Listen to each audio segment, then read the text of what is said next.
একজন নামকরা celebrity kidnap হয়েছে। পুলিশ সন্দেহভাজন একজনকে অ্যারেস্ট করে। জিজ্ঞাসাবাদে সে স্বীকার করে নেয় সে ওই সেলিব্রিটিকে খুন করেছে। এ পর্যন্ত ঠিকঠাকই ছিল, কিন্তু সমস্যা তখনই বাধে যখনই ওই সেলিব্রিটির বডি কোথাও খুঁজে পাওয়া যাচ্ছিল না। আর এই বডি খুঁজতে গিয়ে পুলিশ এমন এক গোলকধাঁধায় পড়ে যায় যা তারা কল্পনায় ভাবেনি। হ্যালো ফ্রেন্ডস, দিস ইজ প্লাবন অ্যান্ড ওয়েলকাম টু প্লাবন ওয়ার্ল্ড। বলছি 2016 সালে মালায়ালাম ভাষায় মুক্তি পাওয়া সাইকোলজিক্যাল ক্রাইম থ্রিলার মুভি ভেত্তার কথা, যার বাংলা অর্থ শিকার। মুভির শুরুতে শুধু একটি কথা বলে রাখছি, এই মুভিটি শুধু আপনার ব্রেন নিয়েই নয়, আপনার পুরো মাথা নিয়ে খেলবে। তো চলুন বন্ধুরা, গোলকধাঁধায় প্রবেশ করা যাক। মুভির শুরুতেই আমাদের কয়েকটি বিচ্ছিন্ন ঘটনা দেখানো হয়। প্রথম ঘটনায় গভীর রাতে একটি মেয়ে ড্রাইভ করছে।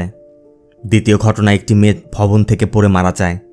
তৃতীয় ঘটনায় এক ব্যক্তি সাইকেলিং স্যুটে রক্তাক্ত অবস্থায় পড়ে আছে। একজন ব্যক্তি এসে লোকটির মৃত্যু নিশ্চিত করে চলে যায়। আর শেষ ঘটনায় আমাদের একটি বাঁধ দেখানো হয়। পুলিশ বাঁধের এক পাশ ঘিরে রেখেছে। এই ঘটনাগুলোর কথা মনে রাখবেন, আমি একে একে এই ঘটনাগুলো তুলে ধরব। এরপর আমাদের শ্রীবালা নামে একজন আইপিএস অফিসারকে দেখানো হয়। বালা মনে মনে বলছে, আমি আমার বাবার থেকে একটা জিনিস শিখেছি, we never choose life, life chooses us. কারণ বালা কখনো পুলিশ অফিসার হতেই চায়নি। তার বাবা একজন সার্কেল ইন্সপেক্টর ছিল, সেখান থেকেই তার এই প্রফেশনে আসা।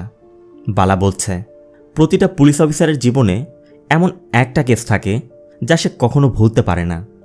ঠিক এমন একটি কেস আমার জীবনে এসেছিল, আর সেটি মেলভিন ফিলিপের কেস। আমি কখনোই ভাবিনি এই একটি নাম আমার জীবন পরিবর্তন করে দিবে।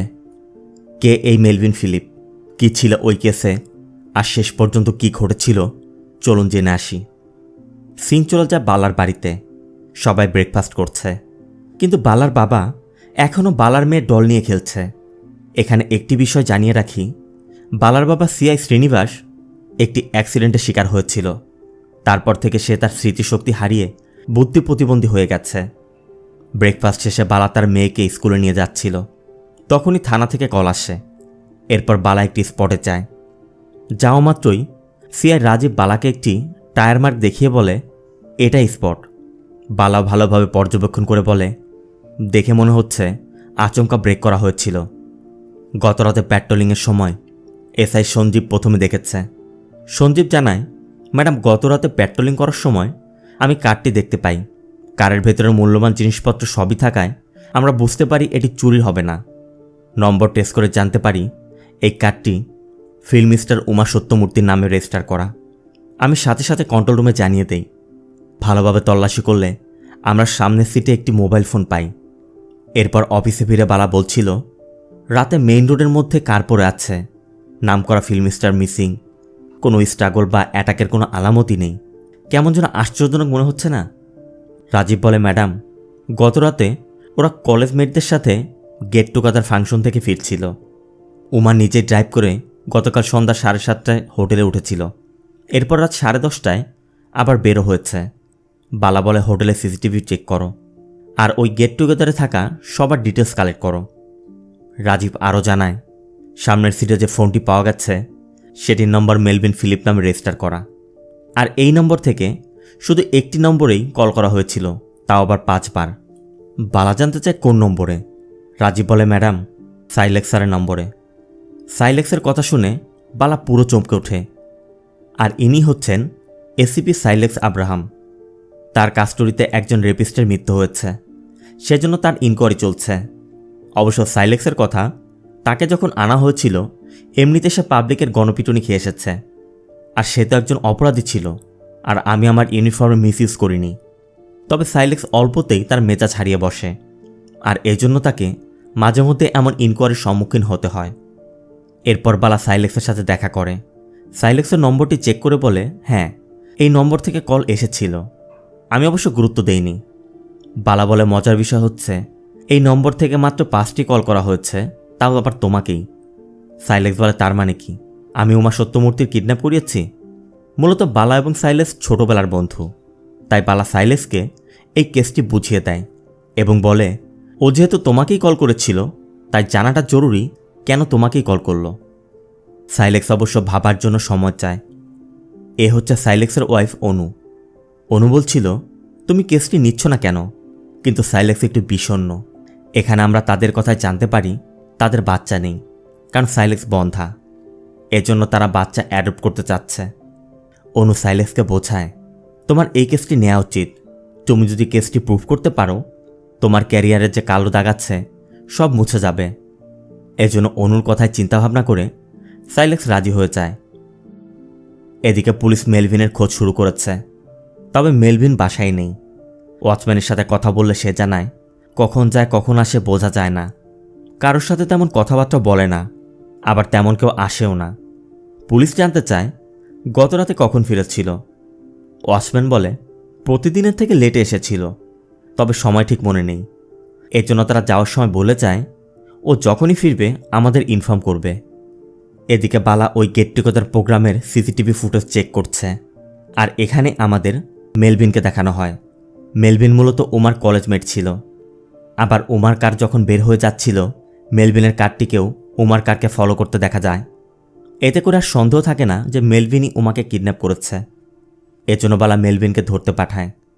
তবে পুলিশ যখন নিচে প্ল্যান করছে, মেলভিন উপরে জানালার ফাঁকা দিয়ে সব কিছু দেখছিল। এজন্য মেলভিন পালানোর চেষ্টা করে, কিন্তু কোনো লাভ হয় না। পুলিশ তাকে ধরেই ফেলে। এরপর শুরু হয় জিজ্ঞাসাবাদ। পুলিশ বলে, 4 বছর আগে তোমার মেয়ে এঞ্জেল মিসিং হয়।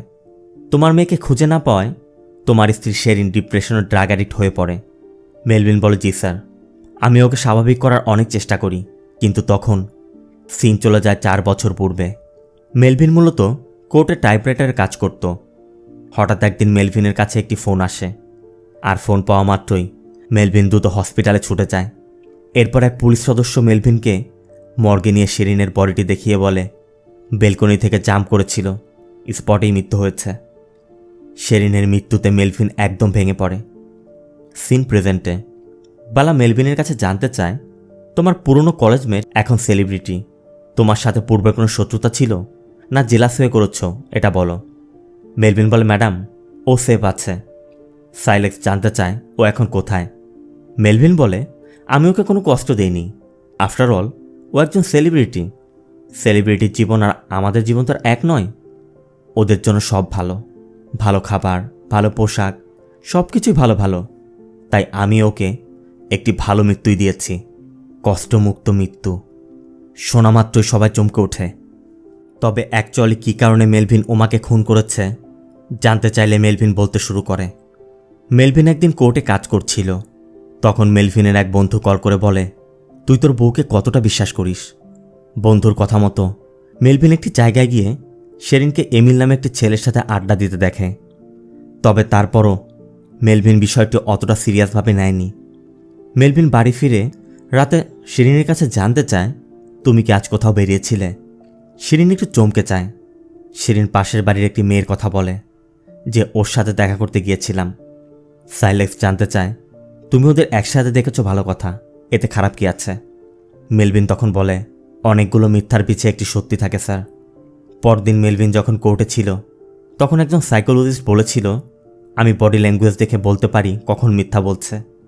যদি সে কোনো নারী হয় তাহলে মুখের দিকে তাকিয়ে কথা বলবে না, অথবা কোনো কিছু দিয়ে নিজের চেহারা আড়াল করে কোনো না কোনো এক্সকিউজ বানানোর চেষ্টা করবে। মেলভিনের তখন গত রাতের কথা মনে পড়ে, শিরিনও এমনটাই করছিল। এরপর মেলভিন শিরিনকে ফলো করে এবং দেখতে পায় আসলেও শিরিন তাকে ধোঁকা দিচ্ছে। একদিন মেলভিনের পরিচিত এক ট্রাভেল এজেন্সি থেকে কল আসে। মেলভিন সেখানে যাওয়ার পর ওই ব্যক্তি বলে, ছেলেটি সোজা দুবাইয়ের টিকিট করেছে। যখন এসেছিল শিরিন ওর পাশের সিটে বসেছিল। মেলভিন বলে, জীবনের সবথেকে কষ্টের জিনিস হলো ধোঁকা, আর তার শুধু একটাই শাস্তি, তা হলো মৃত্যু। মেলভিনের তথ্য মতে এই সব কিছু জানার পর মেলভিন ডিসাইড করে নেয় সে শিরিনকে মেরে ফেলবে। তাই মেলভিন খুব কৌশলে শিরিনকে মেডিসিনের জায়গায় ড্রাগ দিতে শুরু করে। এরপর একদিন তার প্ল্যান এক্সিকিউট করার জন্য অফিসে যাওয়ার পথে শিরিনকে কল করে এবং শিরিনকে বলে, তোমার কথা ক্লিয়ার শোনা যাচ্ছে না, তুমি বেলকনিতে যাও। আর বেলকনিতে যাওয়া মাত্রই শিরিন পা পিছলে নিচে পড়ে মারা যায়। এরপর মেলভিন হসপিটালে গিয়ে এমন একটা নাটক করে সে কিছুই জানে না, মূলত পুরোটাই তো ছিল তারই সাজানো। বালা জানতে চায়, এখানে উমা এলো কোত্থেকে। মেলভিন বলে, আপনি শোনেননি, wrong person at the wrong time. উমার বেলা তো এমনটি হয়েছে। মেলভিন বলে, এমিল ছিল আমার নেক্সট টার্গেট, কিন্তু ও দুবাই চলে যাচ্ছিল। তখন আমি ভেবেচিন্তে ওই গেট টুগেদার পার্টির আয়োজন করি। আমি জানতাম না ওই রাতে এমিল উমার সাথে যাবে। তখন আমার সামনে মাত্র দুটো পথ ছিল, এক এমিলকে যেতে দেয়া, আর অন্যটা ছিল উমাকেও এমিলের সাথে মেরে ফেলা। তাই আমি পরেরটাই বেছে নিই। মেলভিনকে জিজ্ঞাসাবাদ করলে মেলভিন জানায় সে উমা এবং এমিলকে খুন করে কোথাও পুঁতে রেখেছে। এই জন্য পুলিশ তাকে সেখানে নিয়ে যায়। জায়গাটি পাহাড়ি ঘন জঙ্গলে ঘেরা। খবর পেয়ে মিডিয়া এবং সাধারণ জনগণ এসে ভিড় করেছে। মেলভিন পুলিশকে একটি জায়গায় নিয়ে যায়, কিন্তু মেলভিন টোটালি কনফিউজড। রাজীব বালাকেও কল করে জানায় যে ম্যাডাম, ও বলছে রাতের অন্ধকারে ঠিক কোন জায়গায় পুঁতেছে ওর মনে নেই। এদিকে মিডিয়া এবং পাবলিকের চাপ দেখে বালারা সেখান থেকে ফিরে আসে। এরপর বালা বলে, আইজি এবং এসপিকে না হয় আমি ম্যানেজ করতে পারবো, কিন্তু সমস্যা অন্য জায়গায়। রাজীব জানায় মেলভিন যে জায়গার কথা বলছে জায়গাটি পাহাড়ি। প্রতি 3 মাস অন্তর অন্তর সেখানে ঘন কুয়াশায় ঢেকে থাকে, যা 21 দিন পর্যন্ত থাকে। আর 12 দিনের মধ্যেই কুয়াশা শুরু হবে। তখন আর বডি উদ্ধার করা সম্ভব হবে না। সাইলেক্স বলে, ওর স্টোরি যদি সত্যি হয় তাহলে আমরা ওকে ওর মনে করার জন্য কিছুটা সময় দেই। আর একবার যদি বডি উদ্ধার হয়ে যায় তাহলে তো হয়ে গেল। আর যদি ওর স্টোরি মিথ্যা হয় তাহলে আমরা ভিন্ন পন্থা অবলম্বন করব। তবে এজন্য আমাদের এমন আচরণ করতে হবে যে ও ভেবে নেয় যে ওর সব মিথ্যা আমরা বিশ্বাস করছি। ওকে এমন পরিবেশ তৈরি করে দিতে হবে ও কখনোই স্পটের কথা বলে দিবে ও নিজেও বুঝতে পারবে না। আর এজন্যই মেলভিনকে ইন্টারোগেশন রুমের বদলে পুলিশ ক্লাবে নিয়ে যাওয়া হয়। এরপর মেলভিন বলছিল, গতদিন পর্যন্ত সবই মনে ছিল, কিন্তু গতকাল স্পটে গিয়ে ঠিক মনে করতে পারছিলাম না। বালা বলে, সমস্যা নেই, তুমি মনে করে দেখো ওখানে যাওয়া বা আসার সময় তেমন কোনো কিছু দেখেছিলে কিনা। মেলভিন তখন চিন্তা করে বলে, আসার সময় অনেক পানির শব্দ পাচ্ছিলাম, মনে হচ্ছিল পাইপলাইনের লিকেজ হবে।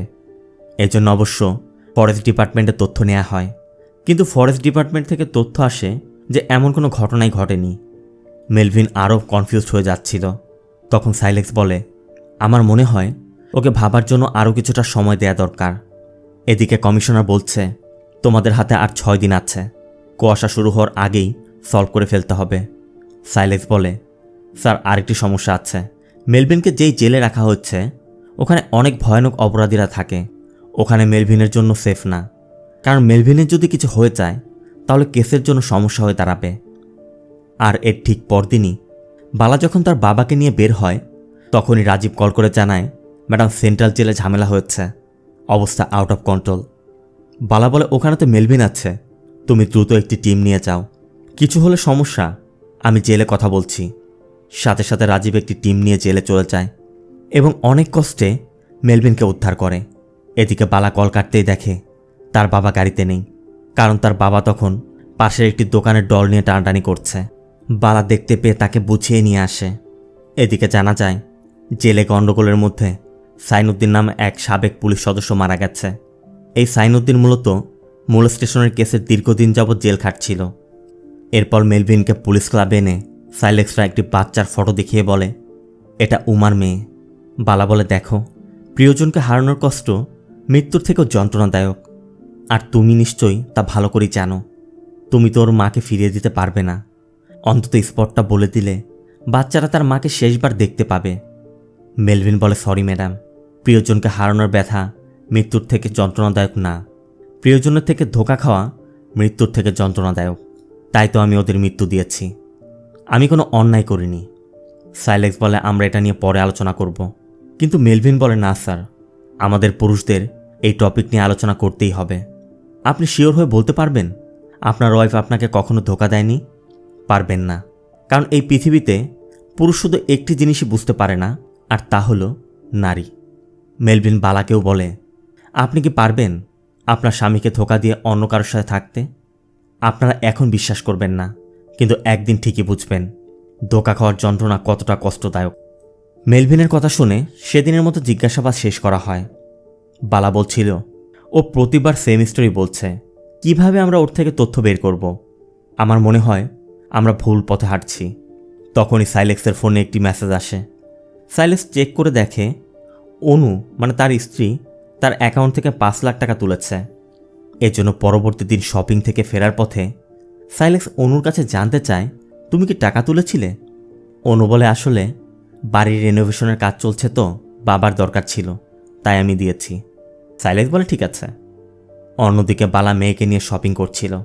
তখনই অফিস থেকে কল করে বালাকে আর্জেন্ট ডাকা হয়।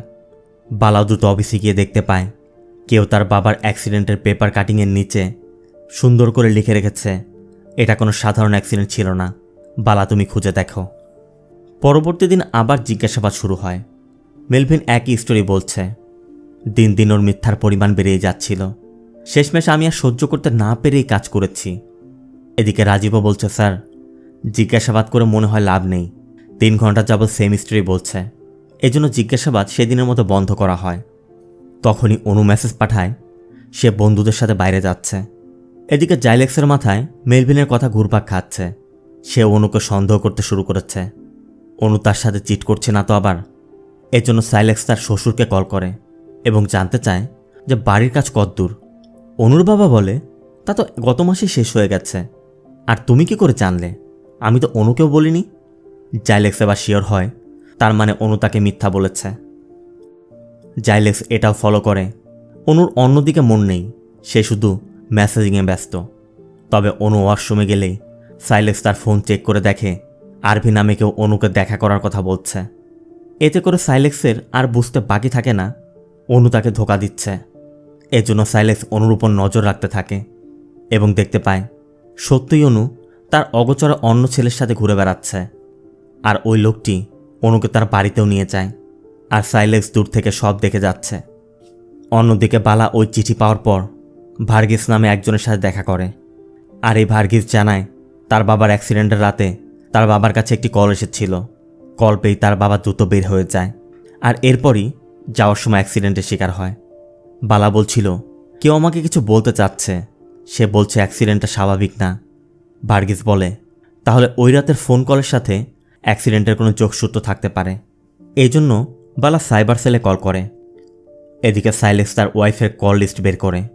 এরপর জানতে পারে রনি নামে রেজিস্টারকৃত একটি নম্বরে অনুর সাথে সব থেকে বেশি কথা হয়, আর এই রনি সেই ব্যক্তি যার সাথে অনুকে সে দেখেছে।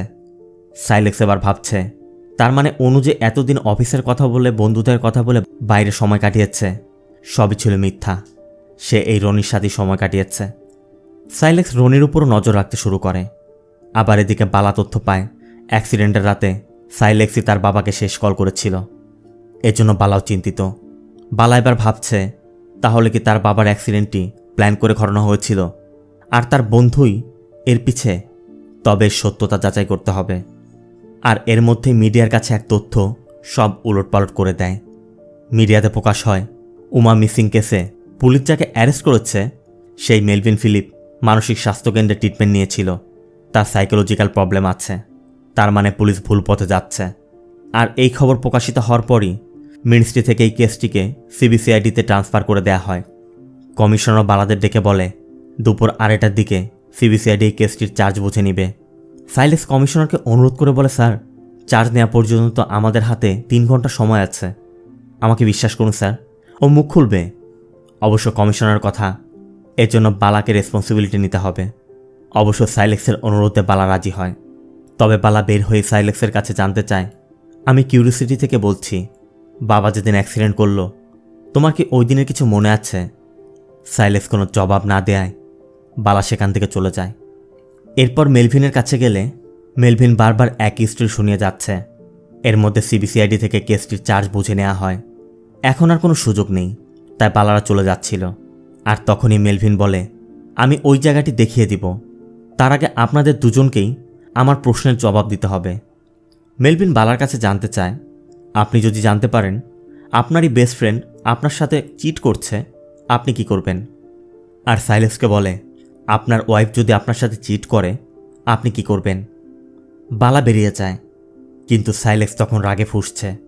এই জন্য সাইলেক্স দরজা বন্ধ করে মেলভিনকে এলোপাতাড়ি মারতে শুরু করে। মেলভিনও তখন নিজেই নিজের মাথায় আঘাত করে রক্তাক্ত করে। আর এর মধ্যে সিবিসিআইডি এসে তাদের এই অবস্থায় দেখে। আর মেলভিনের উপর আচমকাইভাবে আক্রমণ করার অপরাধে সাইলেক্সের বিরুদ্ধে ইনকোয়ারির নির্দেশ দেয়া হয়। এর মধ্যে একদিন বালা সেই পুলিশ সদস্যকে দেখতে পায় যে ওই রাতে তার বাবার সাথে ছিল। বালা দেখে সাইলেক্স তার সাথে কথা বলছে, তাই সত্যিটা জানতে বালা ওই লোককে তুলে নেয়। এরপর সে জানায় সব কিছু সাইনুদ্দিন স্যার করেছিল, তবে কে কী জন্য করিয়েছিল সেটা আমি জানি না। মানে সেই সাইনুদ্দিন যে জেলের মধ্যে মারা গিয়েছিল। বালা এখন ভাবছে সাইলেক্সই হয়তোবা এর পিছে ছিল।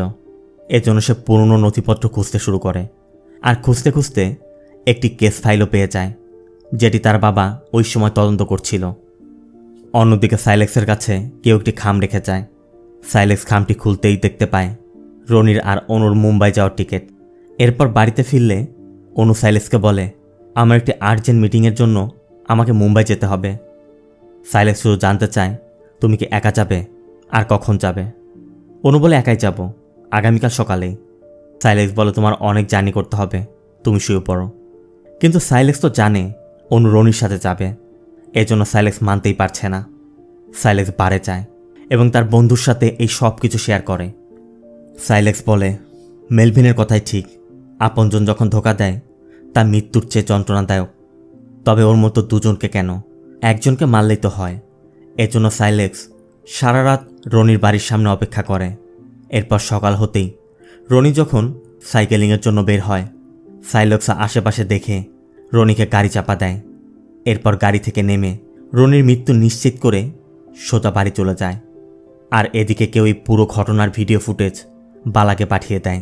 বালাও ভিডিওটি দেখা মাত্রই সাথে সাথে কমিশনের সাথে দেখা করে, কিন্তু তাকে কিছু বলে ওঠার আগেই সিবিসিআইডি থেকে কল করে জানানো হয় যে মেলভিন ওই জায়গা দেখাতে রাজি হয়েছে, তবে সে শুধু সাইলেক্স আর বালাকেই দেখাবে। আর শোনা মাত্রই কমিশনার নির্দেশ দেয় তোমরা দ্রুত চলে যাও। এজন্য সাইলেক্স এবং বালা মেলভিনকে নিয়ে বেরিয়ে পড়ে। এদিকে জঙ্গল তখন ঘন কুয়াশায় ঢেকে পড়েছে। তারপরও তারা এর মধ্যে ড্রাইভ করে যেতে থাকে। যেতে যেতে তারা একটি মোড়ে আসে, আর তখনই অপোজিট ডিরেকশনের একটি কার দেখে বালা যখনই সাইড দিতে যাবে কিছু একটার সাথে ধাক্কা লেগে যায়।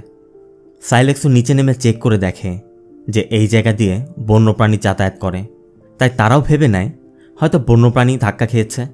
অবশ্য কুয়াশায় যেহেতু দেখা যাচ্ছে না, তাই তারা আবার যাত্রা করে। এরপর তারা একটি পুরনো বাড়িতে পৌঁছায়, আর সেখানে গিয়েই দেখে এমিল আর উমা এখনও জীবিত। সাথে সাথে তাদেরকে উদ্ধার করে আনা হয়।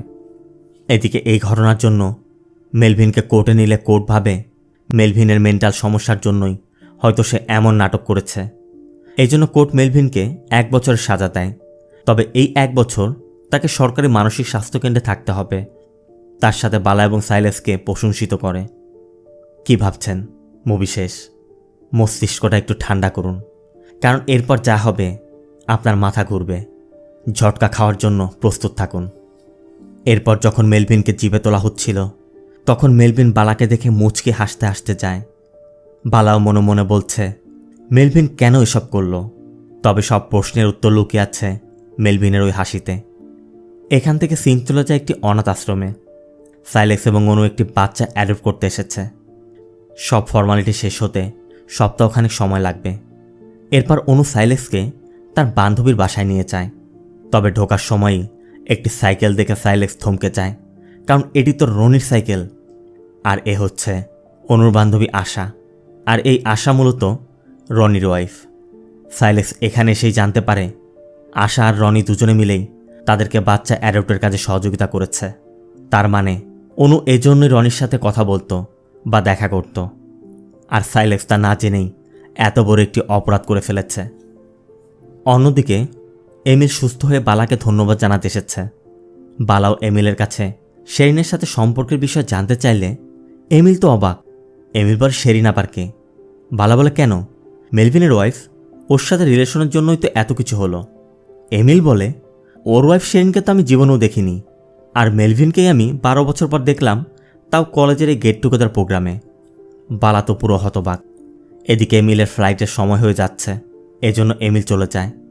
বালাও কিছুতেই হিসাব মেলাতে পারছে না, এজন্য বালা মেলভিনের গল্পের উপর স্টাডি করতে শুরু করে। এরপর বালা শেরিনের ফরেন্সিক রিপোর্ট তৈরিকারী ও ডক্টরের সাথেও দেখা করে, আর সেখানে গেলে ডক্টর জানায় শেরিনের শরীরে কোনো ক্রনিক ড্রাগ পাওয়া যায়নি, তবে শুধু মৃত্যুর সময় ড্রাগের হাই ডোজ পাওয়া গিয়েছিল। এমনকি বডি ইনজুরি মার্ক দেখেও অন্যরকম মনে হচ্ছে, কারণ একা ভবন থেকে পড়ে যাওয়া আর কেউ ধাক্কা দিয়ে ফেলে দেওয়ার ইনজুরি প্যাটার্ন আলাদা হয়।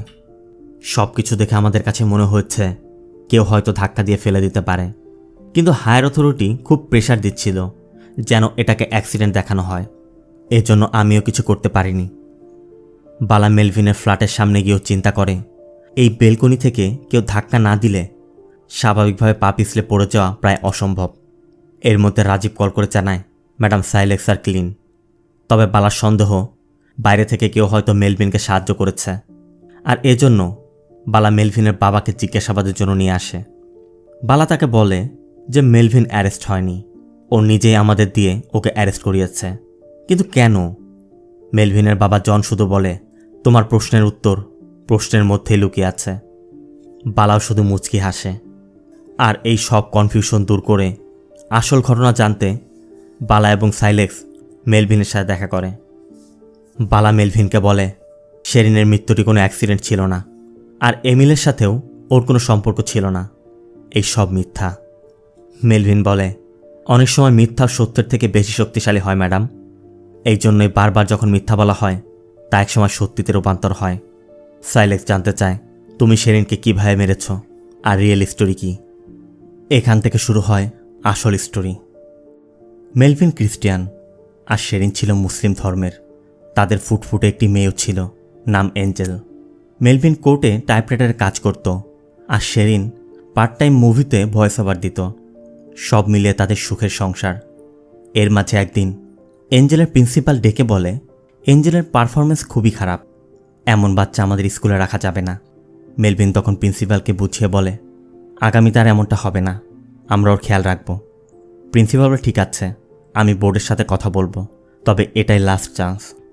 এরপর একদিন সকালে শেরিন যখন এঞ্জেলকে স্কুল বাসে তুলে দিবে, এঞ্জেল কিছুতে স্কুলে যাবে না। তারপরও শেরিন জোর করে তাকে স্কুল বাসে উঠিয়ে দেয়। এরপর মেলভিনও কোর্টে চলে যায়। স্কুল শেষে আবার স্কুল বাস আসে, কিন্তু অন্য বাচ্চারা এলেও এঞ্জেল আসেনি। বাসের লোকটা জানায় বাচ্চাকে আমরা দেখিনি, আমরা ভাবলাম হয়তো ওর বাবা ওকে পিক করেছে। শেরিনও মনে করে তাই হবে, এই জন্য নিশ্চিন্তে ঘরে গিয়ে কাজ করতে থাকে। এরপর মেলভিনের যখন আসার সময় হয়, শেরিন মেলভিনকে কল করে জানতে চায় তোমরা কখন আসবে। মেলভিন বলে তোমরা কারা, আমি তো একা। শেরিন জানতে চায় কেন, এঞ্জেলকে তুমি স্কুল থেকে পিক করনি? আর তখনই তারা বুঝতে পারে তাদের এঞ্জেল মিসিং। মেলভিন সাথে সাথে স্কুলে যায়। ওয়াচম্যান জানায় ভিতরে কেউ নেই, সবাই চলে গেছে। তারপরে মেলভিন ভিতরে গিয়ে একবার খুঁজে দেখতে চাচ্ছিল, কিন্তু ওয়াচম্যান তাকে কিছুতেই ঢুকতে না দেয় মেলভিন বাড়ি ফিরে যায়। এদিকে সময় পার হয়ে যাচ্ছে, এঞ্জেলের কোনো খোঁজ নেই। মেলভিন বলে ওই দিন আমাদের পুলিশ বা স্কুল অথরিটি কেউ আমাদের সাহায্য করতে চায়নি, শুধু আমরাই এঞ্জেলকে খুঁজে যাচ্ছিলাম। এরপর আমি বিকেলে ওর টেবিলে একটি নোটবুক পাই। মেলভিন নোটবুকটা খুলতেই দেখে এঞ্জেল কিছু আর্ট করেছিল। এঞ্জেল খাঁচাবন্দি অবস্থায় নিজেকে আর্ট করে রেখেছে, পাশে একটা কুকুর বসে আছে। এই আর্টগুলো দেখে মেলভিন বুঝতে পারে স্কুলে হয়তোবা কিছু একটা হয়েছে। তাই সাথে সাথে মেলভিন স্কুলে ছুটে যায় এবং ফিরে দেখে ওয়াচম্যান মাতাল অবস্থায় আছে। ওয়াচম্যানও বুঝতে পেরে পালাতে যাচ্ছিল, তখন মেলভিন তাকে ধরে মারধর করলে ওয়াচম্যান জানায় যে বাচ্চারা কম মার্ক পায় তাদের শাস্তি দেওয়ার জন্য প্রিন্সিপালের একটি সেল আছে। আনফর্চুনেটলি এঞ্জেলকেই সচরাচর ওই সেলে আটকে রাখা হতো। এঞ্জেল কান্না করত, এঞ্জেল চিৎকার করত, কিন্তু কেউ এঞ্জেলকে বের করত না। ওই দিন ছিল রেজাল্টের দিন। অন্য সময়ের মতো সেদিনও প্রিন্সিপাল এঞ্জেলকে শাস্তি দিয়েছিল, কিন্তু প্রিন্সিপালের ওই দিন অন্য একটি প্রোগ্রাম থাকায় প্রিন্সিপাল আগেই চলে যায়। আর আমার মেয়েটা অনেক সময় পানি না পেয়ে বেহুশ হয়ে পড়েছিল। স্কুল শেষে শেষ ব্যক্তিটাও যখন বের হয়েছে, কেউ আমার এঞ্জেলের কথা মনে করেনি, যে কারণে আমার এঞ্জেলের সেখানেই মৃত্যু হয়েছে। ওয়াচম্যানও বলছিল আমি জানতাম না স্যার বাচ্চা ওখানে আছে। প্রিন্সিপাল আর ম্যানেজার আমাকে বলেছিল কেউ যেন কিছু জানতে না পারে। ওয়াচম্যানের দেয়া স্টেটমেন্টটি সেদিন মেলভিন রেকর্ড করে রেখেছিল। বালা জানতে চায় ওরা কারা। মেলভিন বলে আপনি ম্যানেজারকে চিনেন, কিছুদিন আগে রোড অ্যাক্সিডেন্টে মারা গেছে, রনি ভার্গিস। শুনেই সাইলেক্স চমকে ওঠে। এখানে আমাদের দেখানো হয় পরবর্তী দিন স্কুল খুলতেই মেলভিন প্রিন্সিপালের কাছে গিয়ে বলেছিল যে আমি আপনাদের পুলিশে দিব, কিন্তু পুলিশও সেদিন তাদের সাথে হাত মিলিয়েছিল সব কিছু চাপা দেওয়ার জন্য। সেদিন উল্টো মেলভিনকে তারা ধরে নিয়ে যায়, আর বাকি ছিল শিরিন। কেউ যেন কিছু জানতে না পারে সেজন্য রনি শিরিনকে ড্রাগ দিয়ে ব্যালকনি থেকে ফেলে দেয় আর অটোপসিতে ড্রাগ অ্যাডিক্টেড দেখিয়ে এটাকে স্বাভাবিক অ্যাক্সিডেন্ট বানিয়ে দেয়। মেলভিন বলে, ওই ঘটনার পর ওরা আমাকে মেন্টাল হসপিটালে পাঠায়, যে জন্য কেউ আমার কথা শুনতে চাচ্ছিল না।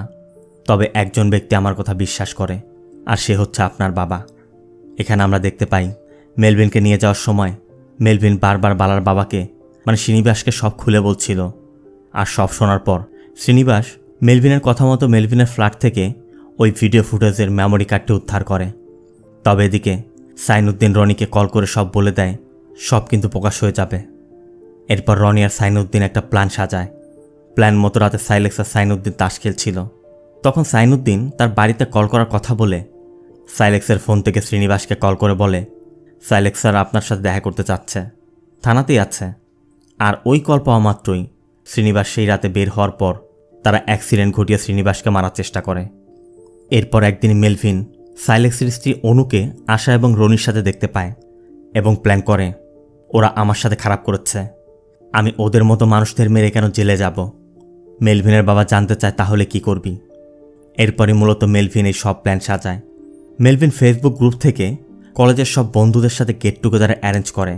মেলভিন জানত উমা তাদেরই কলেজের জুনিয়র ছিল আর এমিলও এখানে আসবে। তাই মেলভিন এনশিওর করে এমিল আর উমা যেন একসাথে থাকে।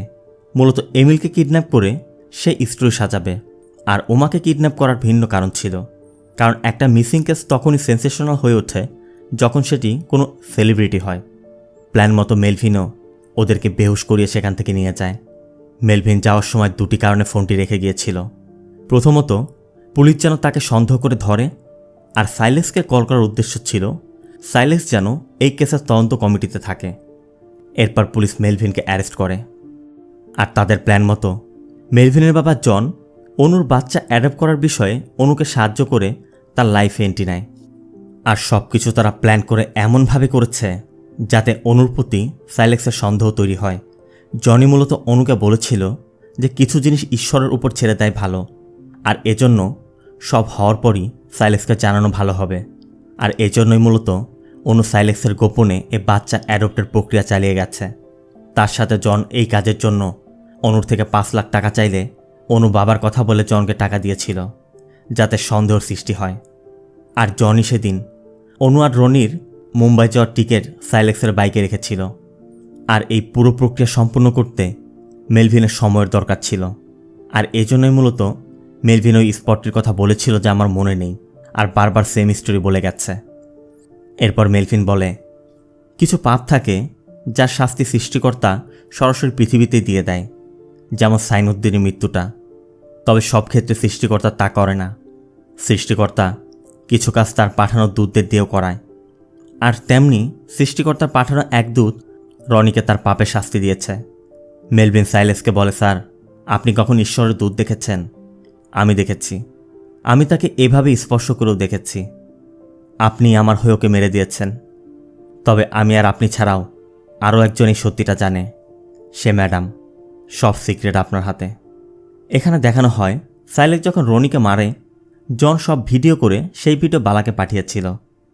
সাইলেক্স বলে, তুমি কি ভেবেছ এত কিছু করার পরও তুমি ছাড় পাবে? মেলভিন বলে, অবশ্যই স্যার, কারণ আইনের চোখে আমি না, আপনি অপরাধী। পুলিশের কাছে কোনো প্রমাণ নেই যে আমি রনিকে খুন করেছি, কিন্তু আমার কাছে প্রমাণ আছে আপনি রনিকে খুন করেছেন, আর ম্যাডাম সব কিছু জানার পরও গোপন রেখেছে। কাউকে খুন করা ক্রাইম, কিন্তু তার থেকে বড় ক্রাইম যখন কোনো পুলিশ অফিসার তা গোপন করার চেষ্টা করে। বলেই মেলভিন চলে যাচ্ছিল, তখনই বালা জানতে চায় তাহলে প্রিন্সিপালের কি হলো। মেলভিন শুধু মুচকি হেসে সাইলেক্সের মতো বালার কাঁধে হাত রাখতে চায়। বালা এবং সাইলেক্স স্পষ্টই বুঝতে পারে যে আইনের চোখে তারাই অপরাধী হবে, তাই তারা চুপচাপ ফিরে আসে। তবে ফিরে এসে বালা দেখে যে তার বাবা নাতনিকে জড়িয়ে ঘুমিয়ে আছে। বালার মাথায় চিন্তা আসে, বাবা সবসময় ডল নিতে চায় কেন? বালার একটু সন্দেহ হয়, তাই বালা ডলটি নিয়ে খুঁজতে থাকে। আর খুঁজতে খুঁজতেই এই ডলের মধ্যে মেলভিনের সেই মেমোরি কার্ডটিও পেয়ে যায়, যেটির জন্য তার বাবার এই অবস্থা। এরপর বালা মেলভিনের কেসের সব সত্যটা প্রকাশ করে দেয়। আর মেলভিনের সত্যিটা প্রকাশ করার পর বালা এবং বালার বাবাকে পুরস্কৃত করা হয়। এদিকে সাইলেক্স আর অনু একটি বাচ্চা অ্যাডপ্ট করে এখন সুখে যাচ্ছে। অন্যদিকে বালা পরিবার নিয়ে বাইরে ডিনার করতে এসেছে। তখনই নিউজে আসে মেলভিনের কেসের মূল অপরাধী মানে স্কুলের প্রিন্সিপালের বডি পাওয়া গেছে। প্রাথমিকভাবে পুলিশ ধারণা করছে হয়তো পুলিশের থেকে বাঁচতে সে পাহাড়ে চলে গিয়েছিল, আর সেখানে ঘন কুয়াশার জন্য অ্যাক্সিডেন্টে সে মারা গেছে। বালাও সাথে সাথে চমকে ওঠে, আর তার সেই দিনের কথা মনে পড়ে যায়। তার মানে অ্যাক্সিডেন্টটা তার দ্বারাই হয়েছে, আর এটি সম্পূর্ণ মেলভিন এবং জনের প্ল্যান ছিল। কারণ জন প্রিন্সিপালকে ঘন কুয়াশার মধ্যে ছেড়ে দেয়, বালার গাড়ির নিচে পড়ে। তার মানে মেলভিনের আরেকজন দেবদূত হচ্ছে বালা। বালাও এখন এটা স্পষ্ট বুঝতে পারছে মেলভিন কেন সেদিন তার ঘাড়ে হাত রাখতে গিয়েছিল। তবে এখন আর কিছু করার নেই, এখন তাদের সব গোপন রাখাই নিজেদের জন্য ভালো। আর এভাবেই একজন সাধারণ বাবা, একজন সাধারণ স্বামী মাস্টার প্ল্যান সাজিয়ে তার স্ত্রী এবং সন্তান হত্যার প্রতিশোধ নিয়ে নিল। মেলভিনের মাস্টার প্ল্যান আপনার কেমন লেগেছে কমেন্টে জানাবেন। ভিডিওটি ভালো লাগলে ভিডিওতে লাইক দিয়ে চ্যানেলটিকে সাবস্ক্রাইব করতে একদম ভুল করবেন না। দেখা হবে অন্য কোনো মুভি বা সিরিজের এক্সপ্লেনেশন ভিডিওতে। ততক্ষণ সবাই ভালো থাকবেন, সুস্থ থাকবেন। আল্লাহ হাফেজ।